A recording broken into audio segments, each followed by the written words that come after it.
Welcome to WKIM Media Network, and I'm your host, Marcia Jews, and we're here today with Matt Bowman and the Black Farmers in America.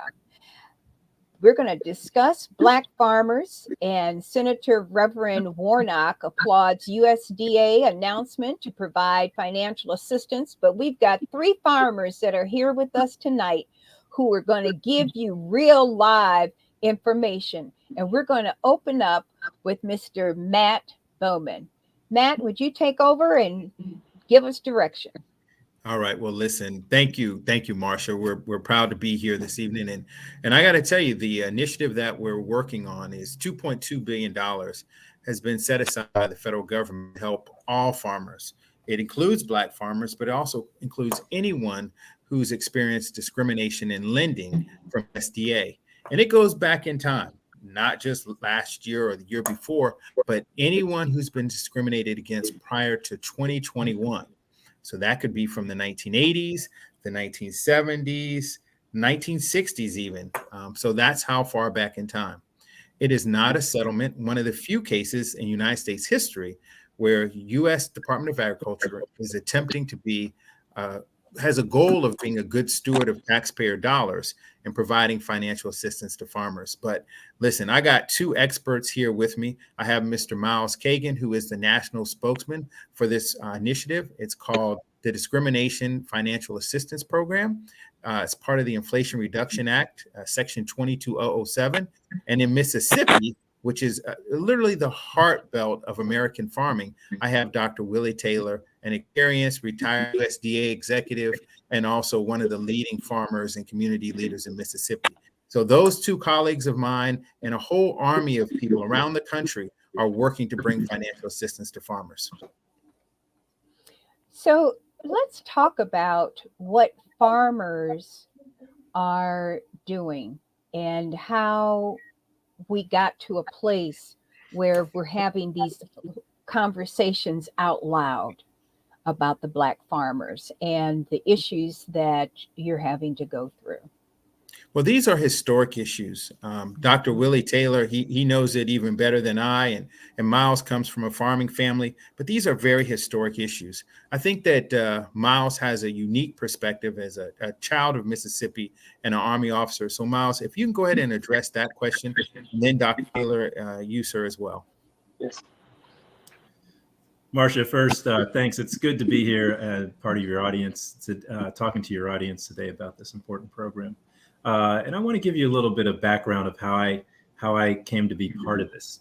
The federal government and the USDA has had a history where there has been some discrimination from the actual federal agency to Black farmers and ranchers, American Indian farmers and ranchers, Hispanic farmers and ranchers, women-owned farmers and ranchers.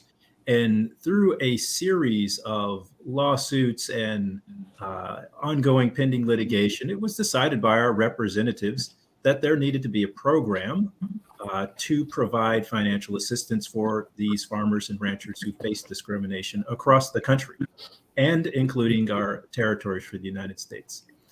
And this is a unique program where by federal law, this program is being implemented through authorized vendors, companies that have been awarded a contract from the government, from the USDA, based on the company's past performance.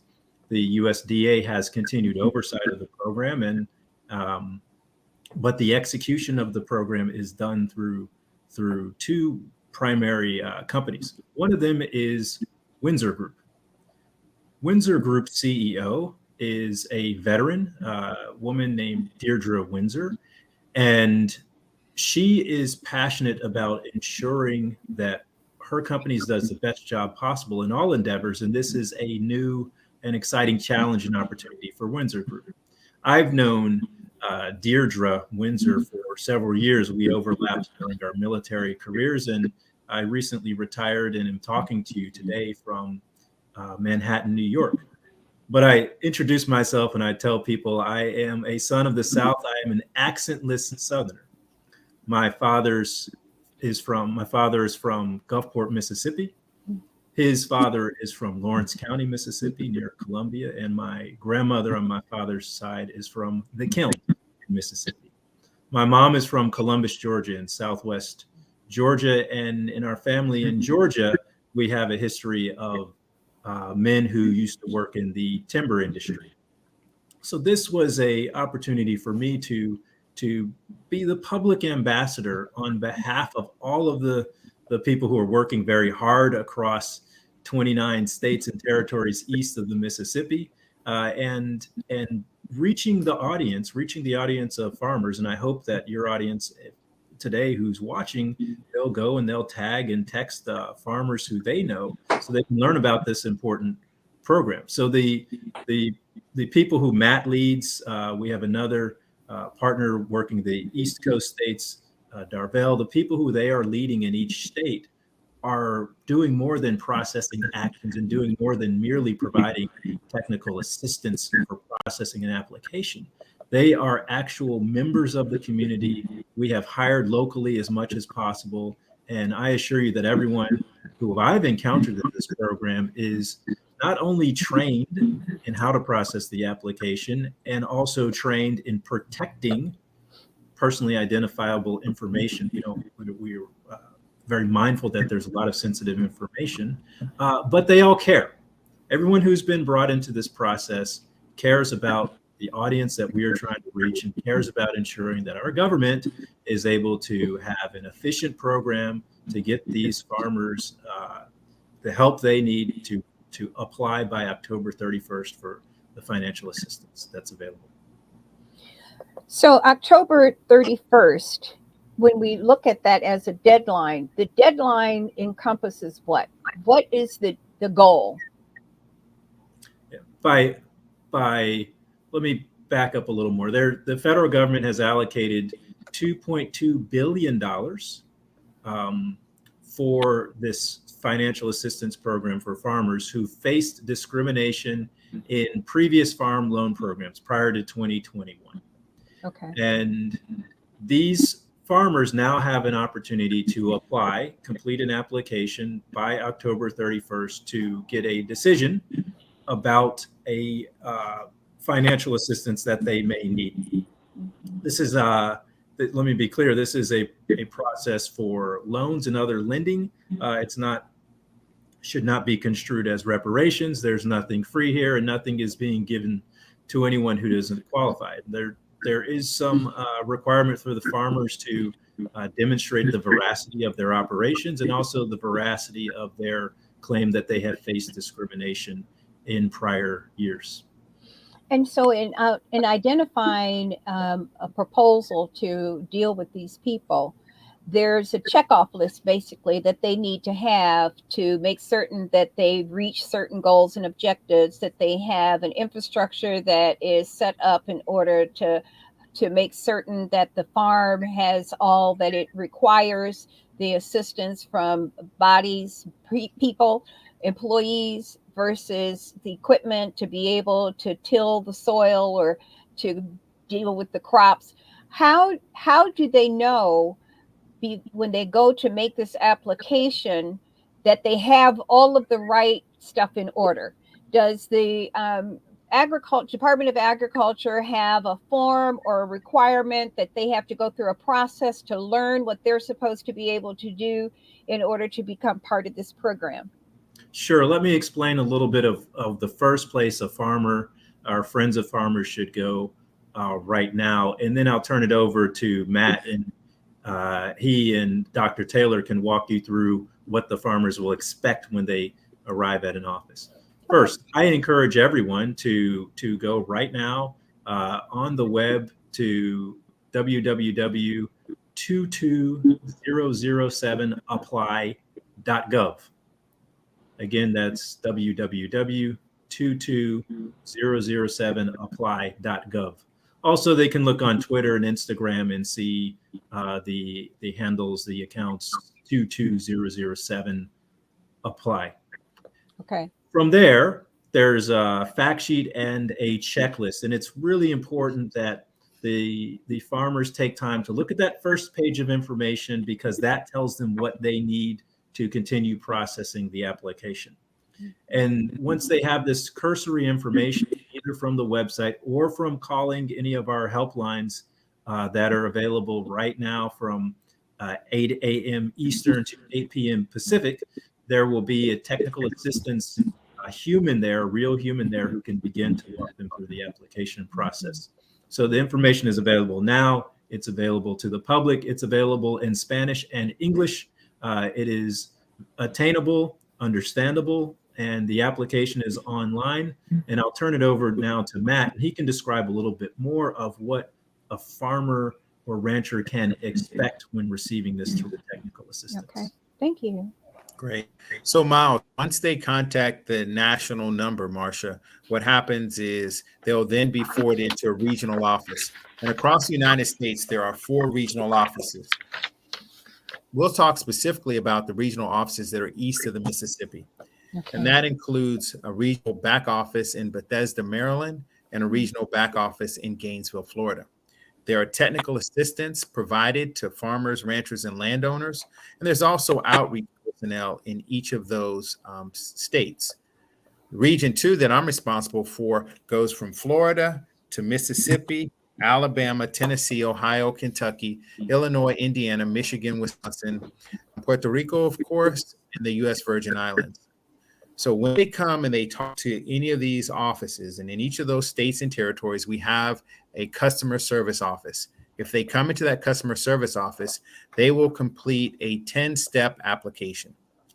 The first part of that application, steps 1 through 4, are purely administrative. Your name, your farm service agency number, the location of the farm, if you have a deed, proof of identity, driver's license, passport, military ID, those sort of things. Steps 5, 6, and 7 speak to operations. I think you talked about equipment, land, operational costs, fertilizer, the things that farmers need to do their business, and also is an area where you describe your discrimination that occurred through your farm loan. It can be a direct farm loan or a guaranteed farm loan. Steps 8, 9, and 10 deal with the IRS. Yes, you have to pay your taxes. The amount of money that each farm can be awarded is up to $500,000, but there's a section for you to do your IRS paperwork. There's an attestation form for you to attest to any supplemental information that the evaluator should consider. And then the last step is to sign your name or the name of a third party who might have completed this form for you. So as you can see, 10, count them, 10 easy steps to get this application in. There's 2 ways to do the application. One is online, electronically. You do it electronically. If you make a mistake, the computer system will automatically notify you of the mistake. Now, if you're like a lot of people, you want to do it the old-fashioned way and do it by paper. Understand this. The paper that you fill out have to be transcribed by one of our data entry professionals. If they get to a point where they're unable to answer a question on your behalf, they have to stop your application. So I can't emphasize enough. Do your own electronic application. The computer will self-grade it for you. You do not want to miss out on this opportunity because you forgot to fill out a box or it was unclear what you should fill out. So electronic is the best way, the most effective way to get a chance to receive this financial assistance. And then before you move forward, I'm really concerned because having access to the internet and to computers in a farming environment, are farmers equipped with enough technology to be able to complete this, or are there places, libraries, or other community technology centers for farmers to go to get access to the internet? So, Marcia, that's why I led with that question. That is the most important statement I wanted to make. There are a number of venues across this country. There are libraries, there are churches, there are outreach personnel. If you need access to technology, you dial 1-800-721-0970. And our outreach people are prepared to create public events for you to come and bring your paperwork, to get it done electronically. There's no better state to demonstrate this opportunity and the challenge than Mississippi. And that's why we brought on Dr. Will Taylor, who's a community leader. I'm going to pass it over to him. Mississippi really is ground zero for this outreach initiative and also the technology gaps that exist among farming communities. Over to you, Dr. Taylor. Thank you very much. My name is Willie Taylor. I'm actually from Vicksburg, Mississippi. I got about 37 years actually working with USDA. I've actually witnessed several scenarios when you're talking about discrimination. In this particular farmer's scenario that we're dealing with, there's two angles that you can really begin to see. One, discrimination is based on what I call denial, just straight denial. And then you got another type of discrimination that deals with what I call delay in the process. In denial can fall into one category, say that you denied an opportunity to complete an application for a loan, or you denied turned down from a loan with no excuse, no documentation. But the delayed loan is something that we're going to have to discuss on the boots on the ground. What I mean by boots on the ground, only farmers that understand delayed loans, how damaging it could be to a row crop farmer. Delayed means this. The average farmers know what time to plant seed, what time to fertilize, what time to get prepared. But they come to FSA and have what I call a delayed loan, and they don't get the money until after the planting season, then they've lost the whole season. One of the examples of discrimination that we fail to realize that it is discrimination based on delay. There's other things I want to talk about. One of the most important questions that came up about maybe 2 minutes ago was supporting documentation. Supporting documentation that connects you with a farm. The most important form that you're going to find on with FSA is the 156EZ. 156EZ. That connects you with the farm and a track number. And by having a farm and a track number, that's the indication that you have actually started the paperwork with FSA, that you are a registered farmer in that particular location. Another form that's going to be very important for supporting documentation is what we call a receipt for service. Receipt for service is whenever a farmer comes into an FSA office, NRCS office, even rural development, there's got to be a paper trail that says receipt for service. And that receipt for service would identify exactly what was discussed with results of that visit from that farmer. There's another documentation that's going to be very important. It's called the 901 and the 902.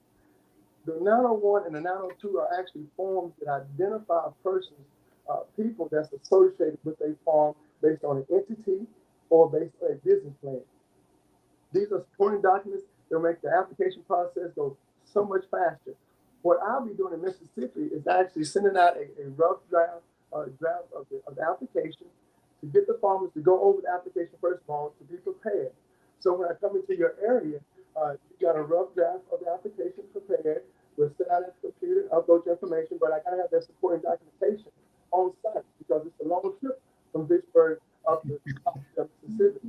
I don't want to keep on going back and forth just to get a signature or a check on an application. So there's other things I want to discuss. If you don't mind giving me 2 minutes. There's a couple of things that we need to discuss as far as with these farmers, the different types of discrimination that we're dealing with. Some was racial, some was gender.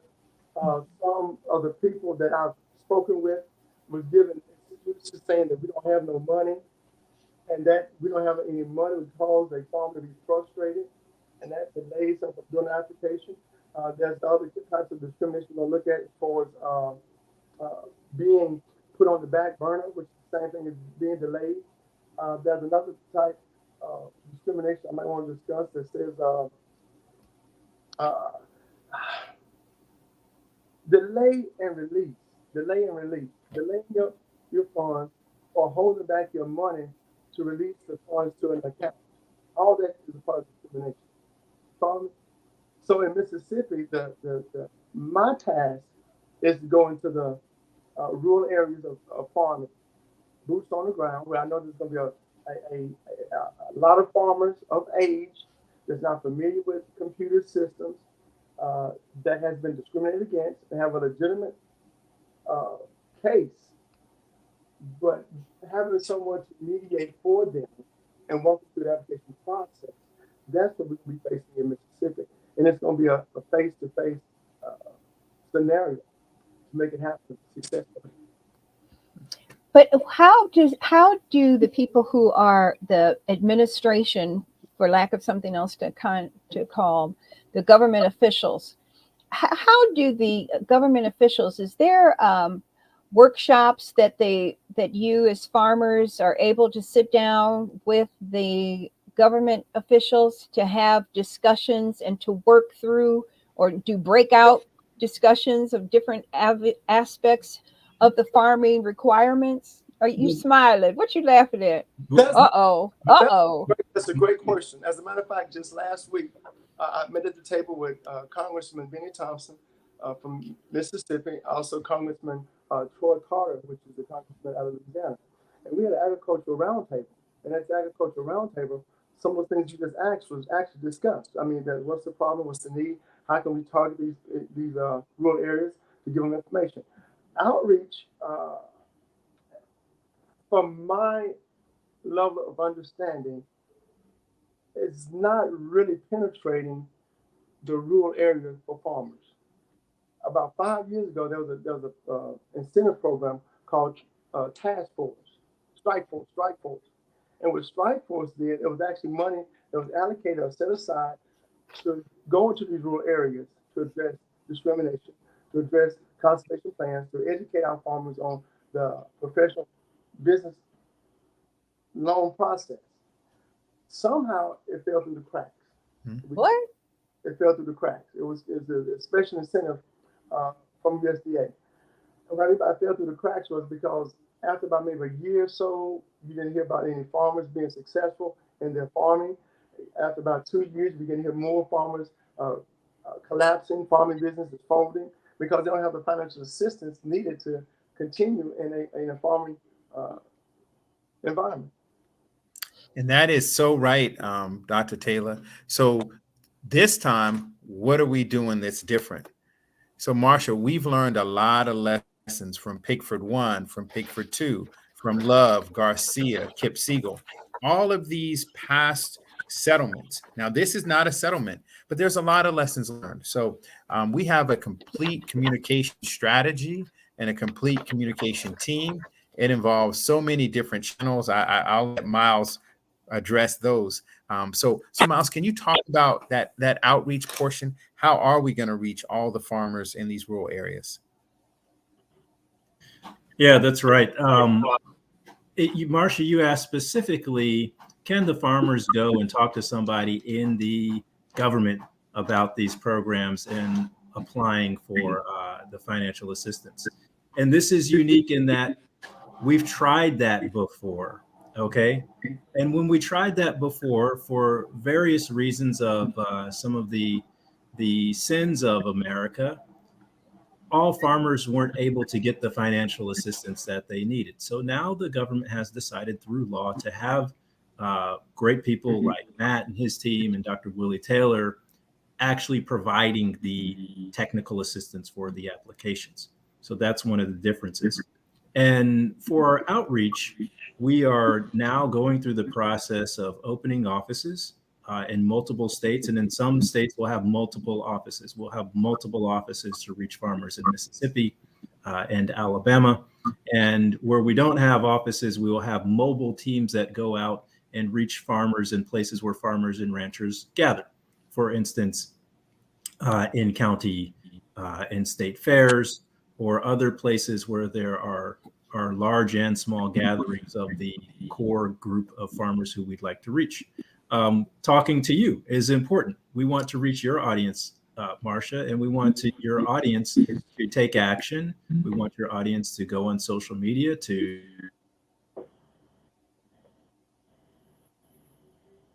He's frozen. He froze up. Well, frozen because he's amplifying that point. You're going to stay right here. Okay. Okay. So say it again. Take action. We want your listeners to take action, to go to www.2207apply.gov, and also on Instagram and Twitter to 22007apply.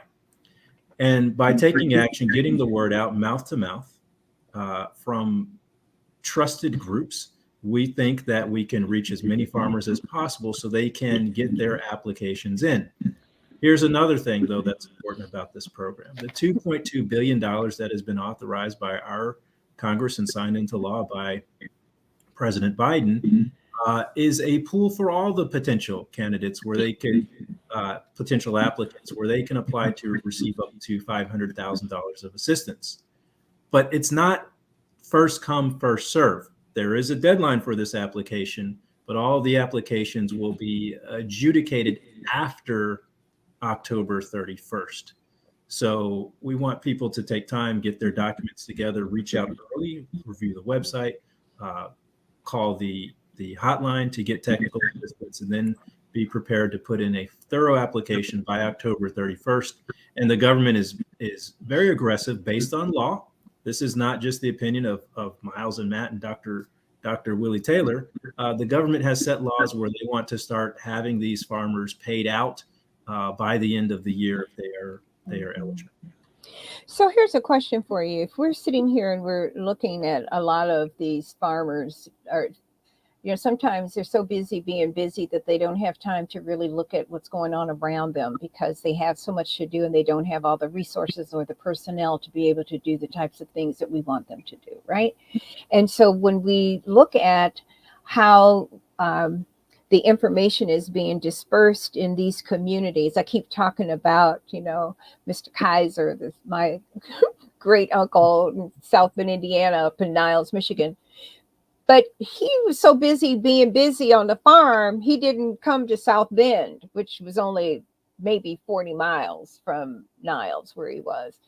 And so you have this attitude, there's this mindset that a lot of our elders who are running these farms may not have the capacity to do what they want to do or trust some of these government officials, which is really important, right? But there's another thing that I think is really important in terms of how the Black churches in these communities, how are they participating, and what type of relationship are you having in these communities with the church? Because the church has the facility. The pastors should want to be able to make certain that their farmers are doing what they should do. And maybe it's something that there's a national ministerial alliance or something. I know it's here in the state of Maryland, but that some of these churches need to get involved to make certain that people have a place to go to work together to get assistance, as well as the government, but to be able to make certain that there is a safe space for them to also feel comfortable. Sometimes folks don't feel comfortable doing what they need to be doing in certain spaces because the behaviors aren't always as welcoming as we'd like for them to be. Can I take that one, Matt? You don't mind, Matthew? I'm the pastor of the church in Vicksburg, Mississippi, and I network with several other pastors in the Vicksburg Ministers Alliance. There's other alliances that are utilized for connections, and also network with. Just this past week, I met with a guy by the name of Dr. Samuel Thompson, which is actually the National Baptist Association. He's in Washington. I said, I'll table with him, explain to him exactly what I'm doing.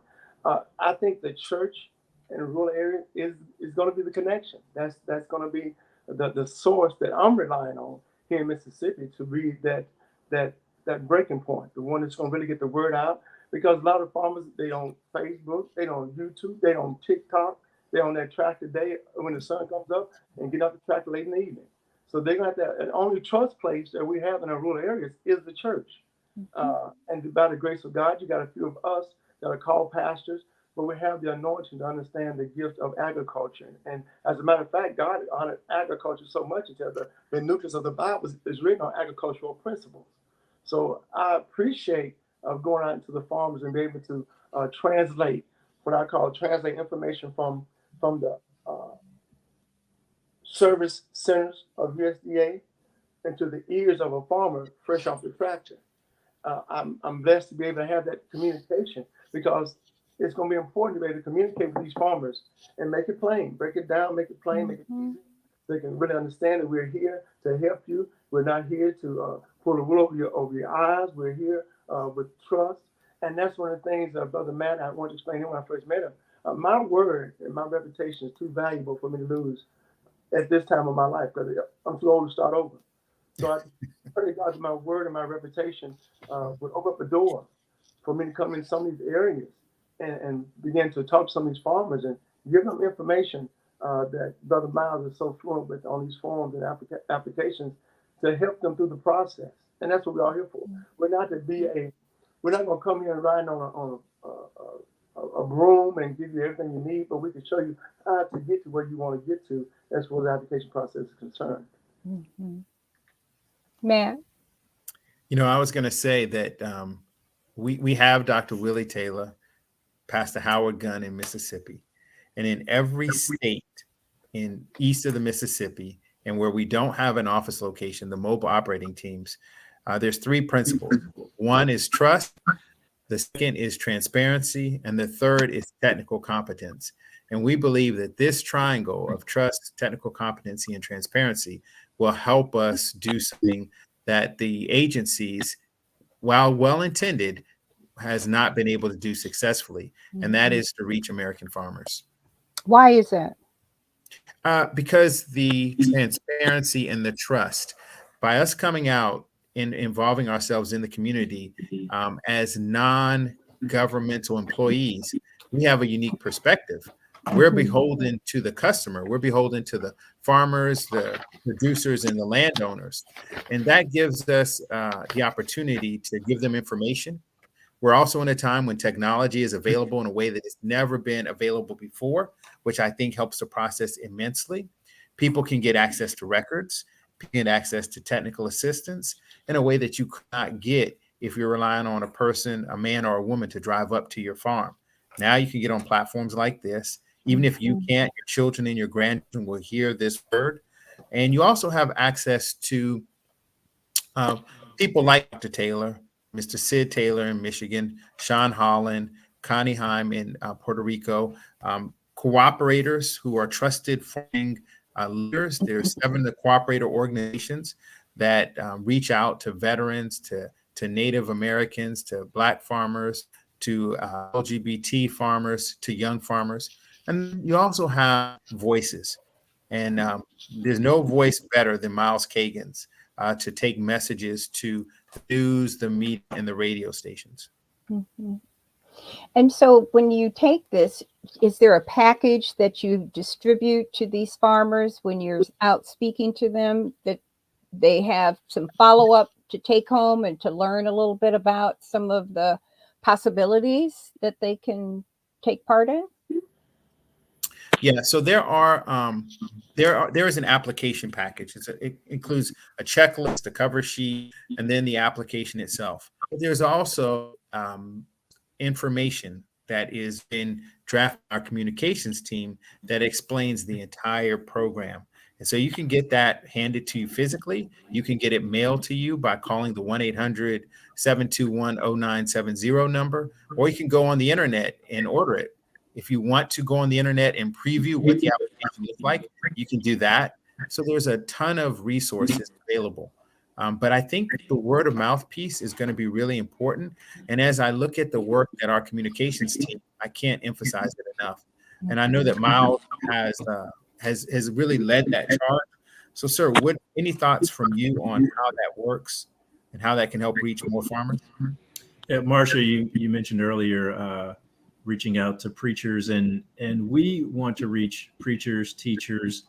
We're going to have teams that are agents of Windsor Group in the eastern part of the nation who have been, again, selected and trained by the government in a standardized way to go out and engage the community. But many of the members of our team are actually from the communities. So they know where people congregate. They have relationships with the leaders in the community. And our partnerships include what we're calling cooperator organizations, like the Rural Coalition, National Young Farmers Coalition, Farmers Veterans Coalition. We're even reaching farmers with disability through Agribility, and also relationships with local government and state government officials.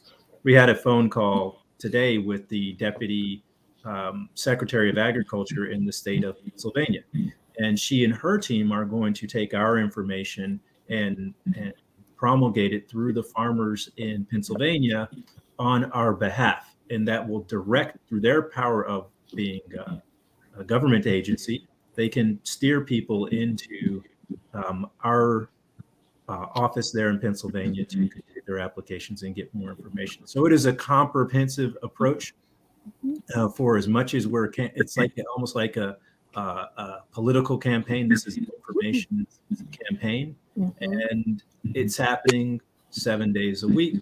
In some ways, it's happening around the clock, and we want to really get out and let the farmers know that they can apply, and there's an opportunity for them to get financial assistance if they have previously faced discrimination. And we already know that there's some heartburn, there's some distrust. Oh, and then there's that. There's some frankly, there's some headwinds. There's some Okay, people who say, I'm glad to hear it. Here we go again. Yeah. But we'll do the best that we can do. And this is a new approach for the government to have this process run through contractors. And as I said at the outset, we are who we serve. Okay. Yeah. There's here in the Baltimore, I'm in the Baltimore, Washington metropolitan area. And there is an organization or organizations or locations, I guess, of the Ministerial Alliance. And people who are primarily in the leadership for the various churches here. And it's whatever your church, whatever your denomination, they have these regular meetings, the Ministerial Alliance. And I would imagine that when you start looking at the churches by whatever the religion, so if the Baptist Ministerial Alliance or the Methodist Ministerial Alliance, they all have these meetings, and they're involved in the community on a lot of levels. And I've seen it here in Baltimore and in DC.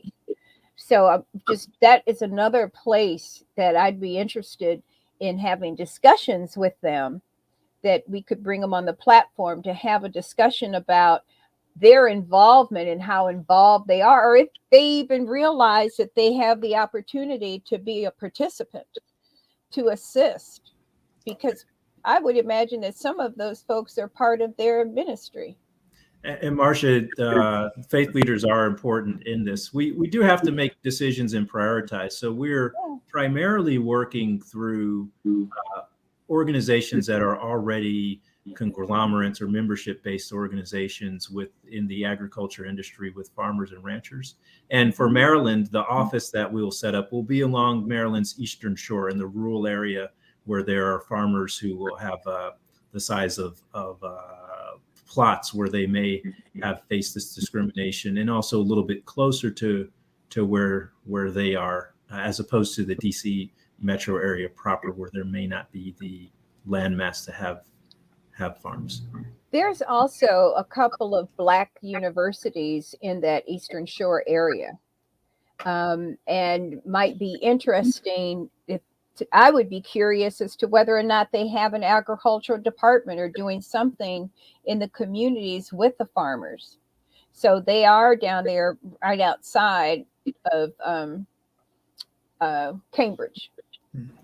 Certainly, and we are also planning to do some outreach at places like Alcorn State University and Jackson University in the South during this. Again, the registration goes through October 31st. So once school gets back in session and football season kicks off, we know that there will be tens of thousands of people in those stadiums and at the tailgates. And there'll be a concentrated audience where we can reach them, and some of them will be involved in the farming and ranching industry. I love it. Share that work. But it's really wonderful to see what networking really does when you put it to work, right? And being committed. And I mean, I haven't thought of, unless I was thinking of Mr. Kaiser, I have not thought about a farm. And that's real. And although I got to get my eggs from somewhere, I got to get my beef from somewhere, I don't think about the farmers And I would imagine that there are a lot of people who aren't thinking about farmers because they're out in the area. They're outside of that cosmopolitan footprint. And so maybe it's also bringing that footprint into a wider discussion with some of the leadership in our council members and our state legislators to be able to get them far more involved. I'm certainly going to, when I get finished, Matt's going to get tired of me. He's going to have to send me all this stuff so I could go into and then say, well, here, this is what you got to do. Because, Maryland, I'm in the state of Maryland. We have a lot of farms in Maryland. And so, how many of them are Black farmers? I want to know whether or not I can call Mr. Corey and ask him, that's my state legislator. Does he know whether or not we have farms that need assistance and funding?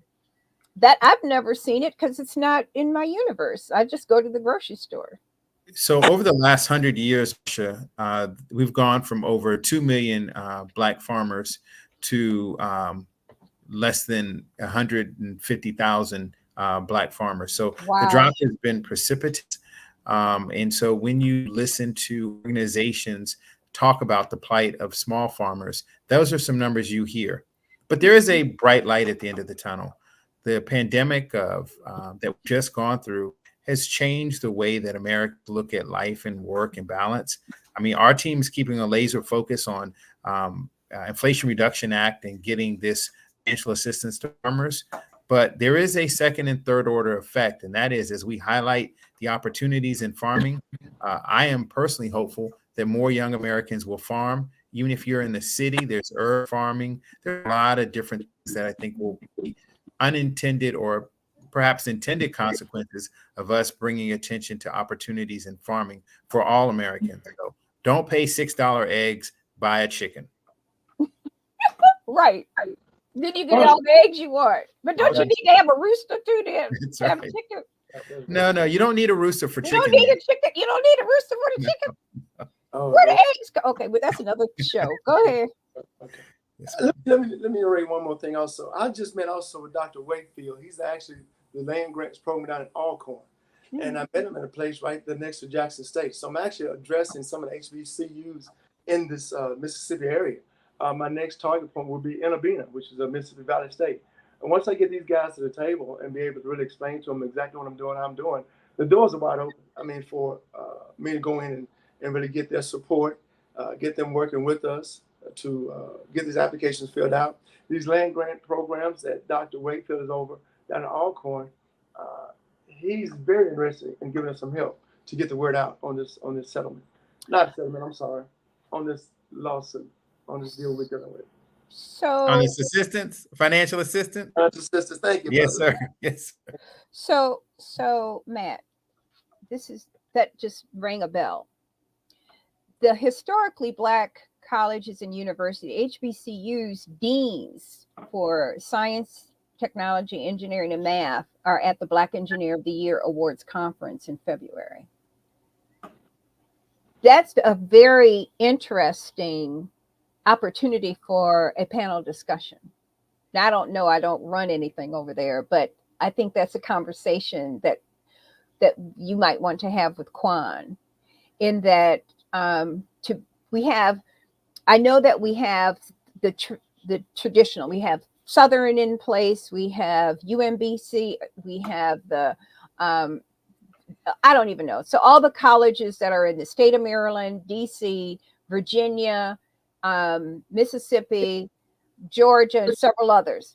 But let's think about all of those HBCU deans and or whatever other departments should come and start having that discussion, not only about how to do their package and get all that done, but also how they can be helped with other departments and other organizations, because it's such a gathering place from all over the country.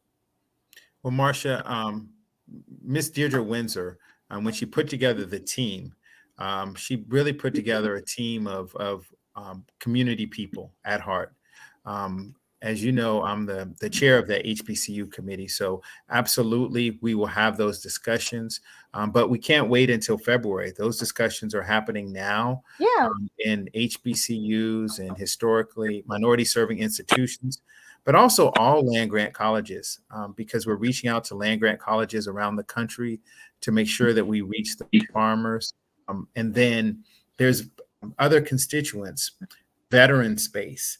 I think that when you look at the flag waving veterans, I think our team is in addition to coming from farm communities, deep ties to American institutions like the U.S. military and others. So Miles is not just a son of Mississippi; he's also up in Kurdistan and Afghanistan and around the world. And Mr. Sid Taylor is a Marine and one of the leaders of the American Veterans Associations nationally. So I think we have really Great. cornered the market in terms of having the right people. And I think the people matter. I love it. That's wonderful. Well, but that's what you need to be able to have the tentacles to be able to reach all those places across this nation. And it's critical for folks who look like us. That's and right. and know that however you can use this particular platform, it's available to you. And I don't necessarily have to be on this space. You can use it You however can you use it. do. Well, then, if that's the case, Marcia, Uh-oh. as we go to close, whatever we do, whatever questions you have, my ask would be that my colleague in Mississippi, because the number one source right now of applications are coming out of Mississippi and Alabama. They are leading the nation in applications. So if there's a thing as neighbor touching neighbors, that is happening in Mississippi and Alabama. And then the last ask I would have is you will be seeing Miles Kagans all over the news and the internet. And so I would ask that whatever we do tonight, that he close us out with the prescient marks that he always makes. Those would be my two asks. Go right ahead, sir. Thanks, Matt. You're so kind, and Dr. Taylor, thank you for your important insights of what's happening on the ground. And as a theme that we've had constantly is relationships. So this team led by Miss Deirdre Windsor, a veteran-owned, woman-owned business, highly successful, one of the fastest growing businesses according to Inc. magazine. This team has relationships. We have relationships from Columbia, Maryland, Columbia, South Carolina, to Columbia, Mississippi. And so we're going out there, we're talking to people in the community, and we need everyone's help to ensure that farmers have a chance to apply by this deadline. So one more time, I'll repeat our website for some who just might have logged in. It's www.22007apply.gov. You can also find us on social media, 22007apply. I'll give the phone number. The phone line is open from 8 a.m. Eastern to 8 p.m. Pacific. This is a pretty long window of time for the phone lines to be open, and humans are on the other line ready to assist you. That phone number Nice. that's right, is 1-800-721-0970. Again, I'll say that, 1-800-721-0970.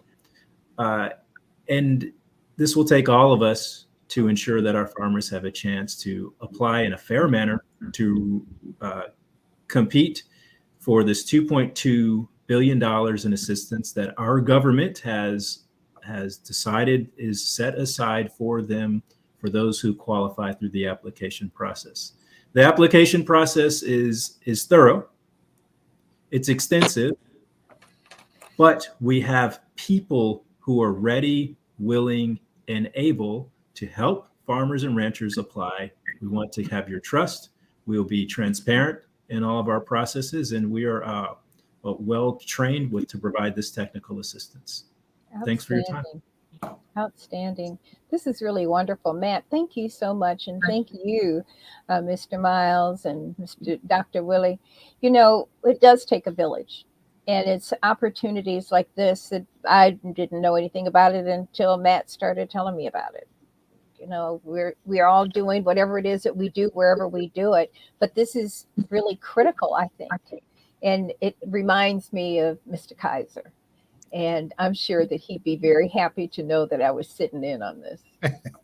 Well, Marcia, for in honor of Mr. Kaiser, in STEM City, USA, we're going to have a barn, and it's going to be a virtual barn where farmers can come and get technical assistance. Wow. And there will be a section. You're going to see it. It'll say Mr. Kaiser, and we'll pay a tribute to Mr. Kaiser. Oh, Yes, thank ma'am. you. Yes, ma'am. That's sweet. Well, thank you very much. I'm being a big baby now, but this is really important. And as Black people, it's tough, period. And I know that those farmers have gone through it, just getting to where they are today. And I'm just glad that you all allowed me to be a part of this, and how this is so important, and that you have made this a priority in your lives. And I'm grateful. And I know these farmers and their families are grateful. So keep up the good work. Know that whatever I can do, I'm here to help. Thank you. Thanks, Marcia. Thanks, Marcia. Thank you. Have a good evening.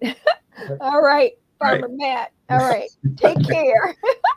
All right. All right. Okay. Bye. All right.